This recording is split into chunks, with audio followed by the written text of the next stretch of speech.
Tonight we're going to take a closer look at redistricting. The subject continues to dominate headlines in Texas and across the country as the Republican-controlled Texas House hopes to pass a new redistricting map that would most likely result in the GOP gaining 5 additional seats in Congress. The controversial move has sparked redistricting plans in other states across the country, and Erica Brown brings us the latest updates on it all from Capitol Hill. A quorum is present. After a delay of more than 2 weeks, a special session of the Texas State Legislature got underway Wednesday to vote on a redistricting map designed to give Republicans 5 more seats in Congress. The underlying goal of this plan is straightforward: improve Republican political performance. Democratic lawmakers now back in Texas after fleeing the state to block the measure tried to further delay the vote with parliamentary questions and amendments. House Bill 4 is an illegal and racially discriminatory congressional map. Opponents of the bill protested at the state capitol, where some Democrats stayed overnight rather than sign what they're calling a permission slip imposed by the GOP, requiring them to have an around-the-clock police escort. Because if they can do it to us, they can do it to anybody.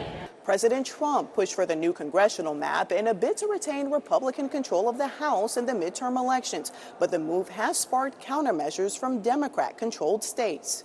In California, Democratic lawmakers are moving ahead with new congressional maps of their own. This constitutional amendment, along with the 2 companion bills, are a measured and thoughtful response to the power grab that is happening out of Washington, D.C.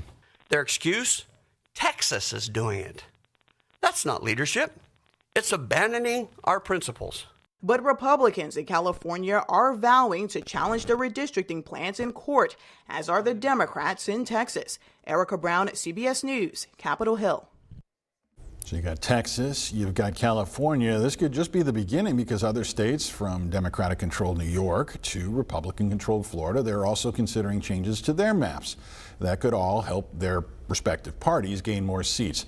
Tonight, though, we want to take a look back at what Arkansas has gone through during its redistricting process most recently. Arkansas approved congressional and state government maps 4 years ago, right after the 2020 census.